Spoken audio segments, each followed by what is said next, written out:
मंगलम भगवान वीरो मंगलम गौतम गणी मंगलम कुंद कुंदाद्यो जैन धर्मोस्तु मंगलम सर्वमंगल मांगल्यम सर्वकल्याणकारकम प्रधानम सर्वधर्माणां जैनम जयदुशासनम वंदे विद्यासागरम।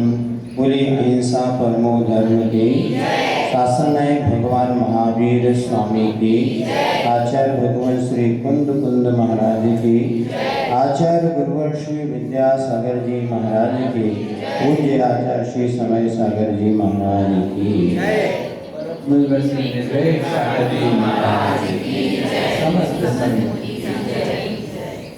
प्रभु की भक्ति का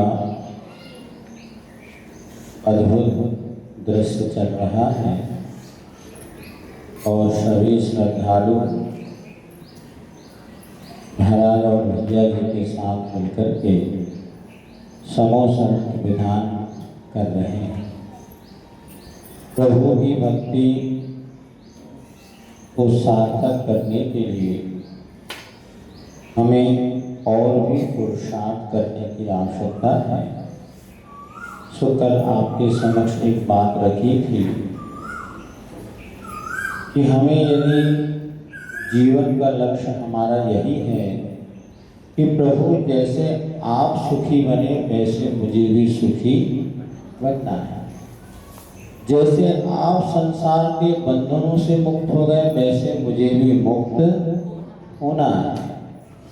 भावना तो भारी होगी, क्योंकि आज नहीं तो कल, कल नहीं तो परसों, जब कभी भी इस मनुष्य जीवन की सफलता है तो अपने आत्म स्वरूप की उपलब्धि में इस मनुष्य जीवन की सार्थकता है। तो 3 बातें आपके समक्ष रखी थी। प्रभु दर्शन, फिर गुरु कृपा, तदनुसार पुरुषार्थ। याद है क्या? भूल गए? कल क्या करा था?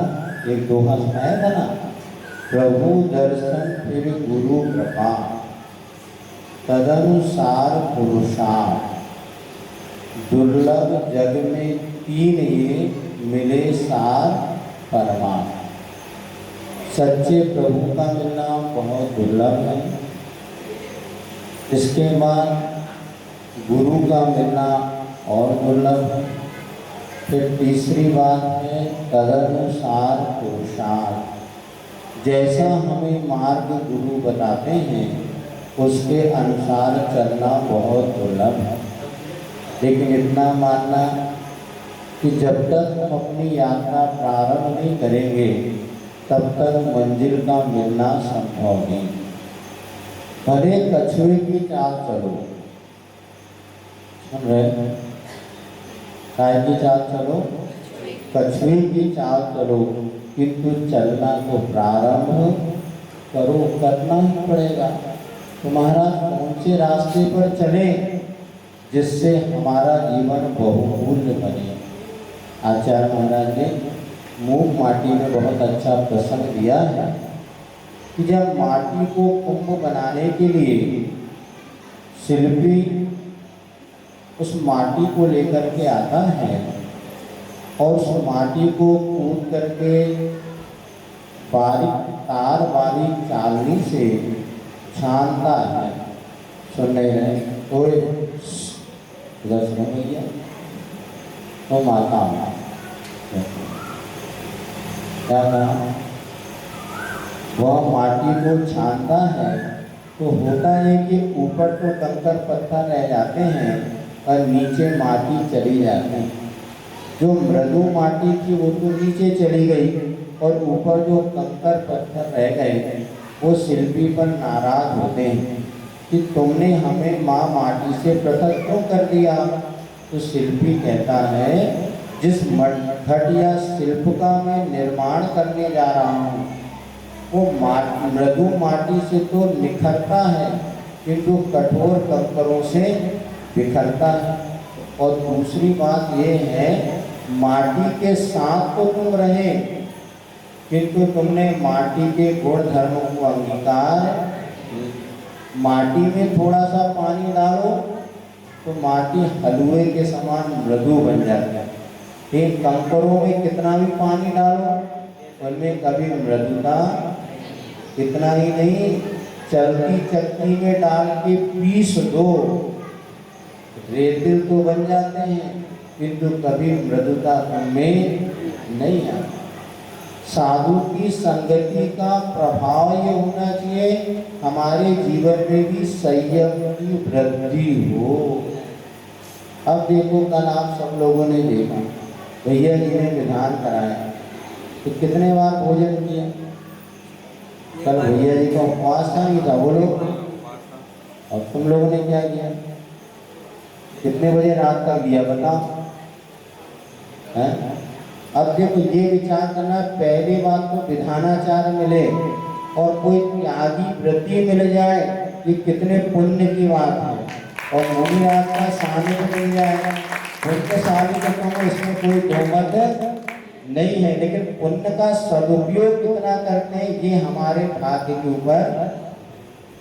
जब हम सहयोगियों की संगति में रह रहे हैं, क्या कभी हमें विचार नहीं आता कि जब हमारे गुरु जी की हम आराधना कर रहे हैं, सुन नहीं रहे, सुन रहे नहीं सुन रहे? और तो बोलो थोड़ा। हाँ, सुन रहे हैं ना? कैसे सुन रहे? कान से कि मन से? मन से और ध्यान से सुनो तब तक आता है नहीं।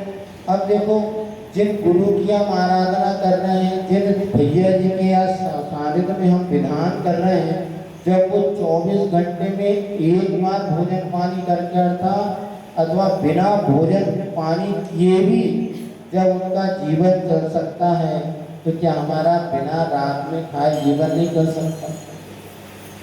बोलो। 24 घंटे में जब हमारे गुरु एक बार भोजन करके और इतनी साधना कर सकते हैं, तो हम भी उन्हीं के भक्त हैं। तो क्या हम ऐसा नहीं कर सकते कि रात्रि में कुछ भी खाए पिए ना? हो तो सकता है। क्या करना? हमारा रात्रि भोजन का त्याग है, अन्न का त्याग है, बाकी अन्य तो सब चलता है।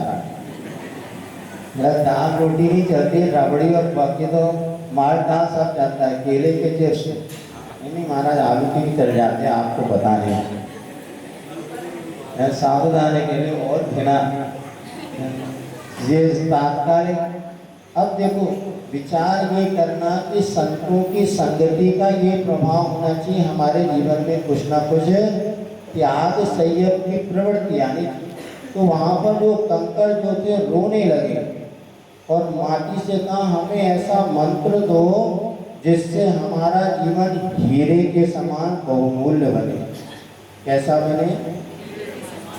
हीरे के समान बहुमूल्य बने। तो माटी की मुस्कान वहाँ पर कहती है, संयम की राह चलो। बोलो, संयम की राह चलो, राही बनना ही तो हीरा बनना है। क्या? राही बनना ही तो हीरा बनना है। राही शब्द स्वयं पलट करके कह रहा है, राही जो संयम की राह चलेगा उसका जीवन हीरे के समान स्वयं बहुमूल्य बनेगा। हीरा मुख से ना कहे लाख मारो मोल, अर्थात हमें अपने जीवन को बहुमूल्य बनाना है, प्रभु के समान अनमोल बनाना है, तो हमें संयम की राह पर चलना ही पड़ेगा। और संयम की राह पर चलोगे तो सेल्फी लेकर के मोबाइल में डालने की आवश्यकता, सेल्फी लेते ना, सेल्फी जो स्वार्थी होते वही सेल्फी ले, जो सेल्फी लेता उसका चेहरा इतना बड़ा दिखता, बाकी सब इतने से जो कितना स्वार्थी है। और अपनी फोटो लेकर के अपना चेहरा इतना बड़ा, बाकी सबके महाराज की तो इतने से दिखेंगे, सेल्फी लेने वाला कितना बड़ा दिखता है, कितना बड़ा स्वार्थी है, सेल्फिश है। आज तक नहीं सोचा महाराज, काय तो सोच रहे, समय कहाँ है स्वार्थियों को। अब देखो, अब अपनी सेल्फी लेके और मोबाइल में डाल रहे, तो भी कोई लाइक नहीं कर रहा, मुट्ठू बन रहा है कि मैं कितना सुंदर, पड़ोस भी नहीं लाइक कर रहा। अरे ऐसा बनो कि लोग आपकी फोटो खींचे और मोबाइल में डालें, तब तो कोई बात है। अपनी फोटो खींच के डाल दिया तो कौन सा खुदा गजब कर लिया। अरे अपना जीवन ऐसा सही जीवन बनाओ कि लोग आपके चित्र को अपने चित्र में उतारने के लिए लालायित रहें, तब ये जीवन में होता है। तो संयम की राह में जो संयम के पथ पर चलता है उसको हमेशा कहीं पर भी वो चला जाए, कुछ हो ना हो, आपको तो दो चार ही लोग मिलते हैं, लेकिन संयम के पथ पे चलने वालों के कितने लोग पीछे होते हैं बताओ। घर में जब थे तो कितनी माँ भोजन कराती थी, एक ही माँ होती थी, और जब महाराज बन गए तो कितने लोग भोजन कराते बताओ। कितना परिवार बढ़ गया। लेकिन ये परिवार बड़ा, ये मोह का परिवार नहीं है, किंतु ये भक्ति का परिवार है। तो हमें अपने जीवन को संयमित बनाना है, और संयमित जीवन की शुरुआत कम से कम 3 चीजें हमारे पास जरूर होना चाहिए। एक तो दिन में भोजन करना, सबसे पहली बात। जैनी श्रावक हो तो रात्रि में भोजन नहीं करना। कहाँ पर लिखा है? ग्रंथों में लिखा है। किसके लिए लिखा है? आपके लिए लिखा है। क्योंकि वह श्रावक आगम में लिखा है जो रात्रि में चारों प्रकार के आहार का त्याग का नाम ही रात्रि भोजन का त्याग है। जो रात में पानी भी नहीं पीता, ऐसे श्रावक यदि रात में पानी नहीं पीता, 1 वर्ष में 6 माह के उपवास का फल उसको मिलता है। सुन रहे हैं आप लोग? कितने लोग यहाँ पर जिनका रात्रि में चारों प्रकार के आहार का त्याग है? 1 2 3 4 बढ़िया, बहुत अच्छा। अब जिनका नहीं है वो क्या करें? महाराज हमसे तो नहीं बनेगा। क्यों? पहली बात तो सब जितने यहाँ पर श्रावक बैठे हैं तो जीवन में संयम की शुरुआत करो, रात्रि में भोजन नहीं करो। महाराज क्या भोजन नहीं करें? प्रथम चरण में बाल बच्चों के लिए अन्न का भोजन का तो त्याग होना चाहिए। रात कब होती है? अब ये भी मुसीबत है। हालांकि हमारे 8 बजे के बाद में आगे 9 बजे का जाए, 9 बजे तक तो रात कितनी हो गई? सूर्य अस्त होने के बाद जब आपको अंधेरा हो जाता तब से व्रती होते हैं तो वो तो और पहले कर लेते हैं, 48 मिनट पहले। लेकिन अब व्रती तो कम से कम सूर्य के प्रकाश में ही भोजन करना, आलोकित 5 भोजनालय। तो इतना यहाँ जितने प्राय सबका रात्रि में अन्न का त्याग है क्या नहीं है क्या नहीं? बोलो किसका नहीं है? अब जिसका नहीं है उसको तो करना है। भैया जी इतना विधान करा रहे, मेहनत कर रहे, तो इसका सफलता कब होगी? जब अपन चारित्र को अंगीकार करें। उस समय याद रखो हमारे गुरु महाराज कैसे करते हैं, तो हम क्यों नहीं कर सकते? और जिनके अन्न का त्याग है अब उनको कुछ कदम और आगे बढ़ना चाहिए। तो रात्रि में चारों प्रकार के आहार का त्याग करना चाहिए। अन्न का त्याग कब से है? वो तो बचपन से ही है। अब संयम की शुरुआत होगी रात्रि में चारों प्रकार के आहार का त्याग। तो कितने बजे से करना? ठीक है, पूरा नहीं हो पाता, एक सीमा बना लो। रात्रि में 11 बजे से लेकर के 5 बजे तक चारों प्रकार के आहार का त्याग है। कोई करने वाले बताओ? 11 से 5 तक तो रात्रि में चार, हमारा 10 बजे सो जाते, कोई बात नहीं, नियम तो नियम होता है। रात्रि में 11 से लेके 5 बजे तक हम चारों प्रकार के पानी भी नहीं पिएंगे। और थोड़ी हिम्मत दिखाओ खड़ी, तो 10 बजे से 5 बजे तक नहीं करेंगे। और हिम्मत बन जाए तो अपने को 8 बजे के बाद पानी का त्याग। देखो बिना संयम धारण किए जीवन में आनंद नहीं आता। हलवा कभी बनाया? अड़ोस पड़ोस में बनते देखा? घर में नहीं बनाओ।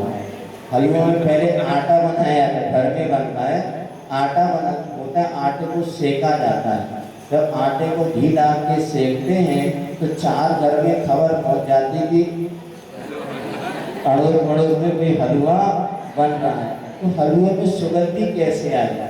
आटे से आई, घी से आई कि शक्कर से आई? जब उसको अग्नि में तपाया गया, जब नीचे गैस शुरू कर दिया और जब ऊपर उसमें जैसे पलटना पलटना शुरू किया तो तप के संयोग से सुगंधी फूटी। यदि उसको सेका नहीं जाता तो कभी भी अड़ोस पड़ोस में सुगंधी जाने वाली। कहने का जब आप तप या संयम धारण करोगे फिर देखो जीवन में ऐसी सुगंधी फूटती है, ऐसा आनंद आता है, फिर हमें कभी किसी से अपना परिचय लेने की आवश्यकता नहीं पड़ती। आज बड़ी विचित्रता है, हम लोग धार्मिक अनुष्ठान तो बहुत आनंद के साथ कर लेते हैं, किंतु जैसे त्याग और संयम की बात आती तो अपने कदम पीछे कर लेते हैं। यदि साधु संगति में रहकर हम कर पाए तो निश्चित मानना आपका जीवन आगे बढ़ेगा। तो जितने यहाँ पर बैठे हैं जो करते हैं वो मन बना लेना, आज प्रभु के समूह शरण में हम ये संकल्प करते हैं कि रात्रि में भोजन नहीं करेंगे। कब तक नहीं करेंगे? जब तक जिंदा हो तब तक नहीं करना, जब तक जीवन। और बना लो तो सबका काम चलता है, ऐसा कोई नहीं किसी के बिना निश्चित है कभी आप मरेंगे नहीं, क्योंकि खाने नहीं खाने से कभी कोई नहीं मरा। जितने ज़्यादा मरे हैं ना काल में वो खाने से मरे हैं। व्रत उपवास से लगता नहीं, व्रत उपवास से तो और एनर्जी बढ़ जाती है। अभी यहाँ पे संलेखना कर हम लोग इंदौर में थे, दादी माँ आई थी, डॉक्टर ने कहते थे 4-5 दिन से ज़्यादा बचेंगी नहीं, और मात्र उनको 1 गिलास पानी देते थे और उनके 40-45 दिन तक वो जीवन चला, मात्र 1 गिलास पानी। इधर हम लोगों को बीपी नापो तो वो डाउन होता था, कहीं अप होता था, उनका ना बीपी डाउन हो रहा ना हाई हो रहा, बस ऑक्सीजन सब नॉर्मल। अर्थात हम ये सोचते अगर हम नहीं खाएंगे तो गड़बड़ होगा, ऐसा नहीं। संयमित जीवन बनाओ, जीवन हीरे के समान बहुमूल्य बनेगा। तो रात्रि भोजन का त्याग प्रत्येक श्रावक का होना चाहिए। आज जिस घर में रात में भोजन हो रहा है, हम कैसे उसको जैनी श्रावक का घर कहें, कैसे गुरु का भक्त कहें, कैसे भगवान का भक्त कहें? क्योंकि प्रथम नियम यही है, दिन में भोजन, रात्रि में भोजन होना ही नहीं चाहिए। लेकिन आज बहुत खेद की बात है कि 90% जैन परिवारों में रात में भोजन हो रहा है। और दूसरी बात क्या है? देव दर्शन, प्रतिदिन देव दर्शन होना चाहिए। बच्चों को भी ऐसे संस्कार को ऐसे शिक्षण संस्थान में डालो जहाँ उनको कम से कम प्रतिदिन देव दर्शन मिले। यहाँ से 20-20 किलोमीटर दूर पढ़ने को बच्चों को भेज देते हैं। अब बेचारे को देव दर्शन सुबह 20 किलोमीटर स्कूल जाने के लिए समय है, किंतु 20 कदम पर मंदिर जाने का बच्चे के पास वक्त नहीं है। ये भी हम लोग बहुत गलत कर रहे हैं। प्रतिदिन देव दर्शन प्रत्येक परिवार के श्रावक श्राविकों को करना चाहिए। और तीसरी बात है पानी छान करके पीना। अब पानी छान करके कैसे पीना, क्यों पीना, इसके पीछे बड़ा रहस्य है। क्योंकि जब पानी अगर जीव जल्दी से सहित होगा तो शेष वस्तुएं हमारी निर्दोष कैसे हो सकती हैं। पहले कुएं आदि के पानी की व्यवस्था होती थी, अब तो आपने क्या नल का पानी आने लगा है। नल का आके भी बोरिंग का पानी, हाँ बोरिंग का तो फिर भी कुछ बच जाओ, लेकिन नल का पानी जहाँ नदी वगैरह से आता है वहाँ कह नहीं सकते हम नदियों में कैसा क्या। अभी पिछले एक स्थान से हम आए तो वहाँ पर देखा नदी में पूरा गटर का पानी जाता है, और जितने सॉल्टर हाउस होते हैं, कत्ल खाने वगैरह होते हैं, इन सबका जो मांस धोने के बाद पूरा पानी इन नदियों में बहा दिया जाता है, और वह पानी भी शाकाहारी शुद्ध रह पाए अब हम कह नहीं सकते। इसलिए पानी छानने का उद्देश्य तो यही था कि हमारे लिए जैसा पीवे पानी वैसा होवे वाणी। तो शुद्ध पानी कम से कम बिस्लरी वाले हो गए, पानी भी शुद्ध करके दे रहे, लेकिन वो पानी शुद्ध नहीं है, उसमें भी और आपके जो मूल तत्व थे वो नष्ट कर दिए जाते हैं। इसीलिए इतना ही समझिए, हमें अपने जीवन को संयमित बनाना है। और इसके साथ साथ नशा आज जो घर घर में चल रहा है, नशा उठते से सुबह क्या चाहिए? चाय। चाय क्या है? शराब का जैसे नशा होता ना, उससे खतरनाक नशा है। शराब पीने वाला तो एक दिन बिना दिन शराब के चल जाए, क्योंकि चाय पीने वाले को चाय ना मिले क्या होता है बोलो भैया।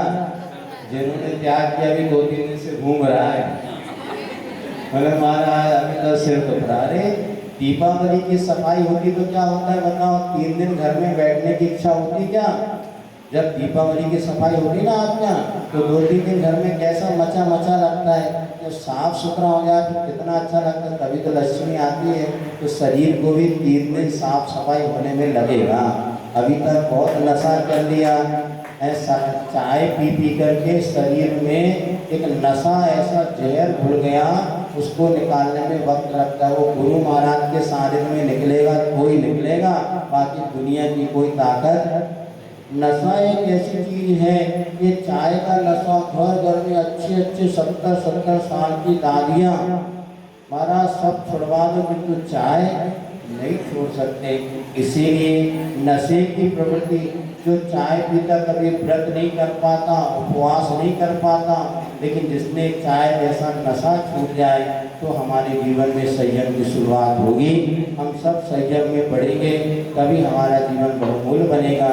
जिनेन्द्र भक्ति के साथ साथ अपनी आत्मशक्ति को प्रकट करें और संयम में जीवन को बनाएं। इसी मंगल भावना के साथ आगे और आपका विधान है, उसको विधान बहुत आनंद से आप लोग कर रहे हैं। 6वीं भूमि चल रही है, इसके बाद 7 और 8 2 भूमि का और कर्म होगी, लेकिन खूब आनंद और उत्साह के साथ अर्थ को समझते हुए आप इसको करें, क्योंकि यहाँ पर शब्दों की संयोजना और अक्षरों की जो संयोजना है अपने आप में अद्भुत और आनंददायी है। उसका जरूर लाभ लें इसी मंगल भावना के साथ। पूरी भगवान महावीर स्वामी की बोलिए मुनि चंद्र की 9 बार।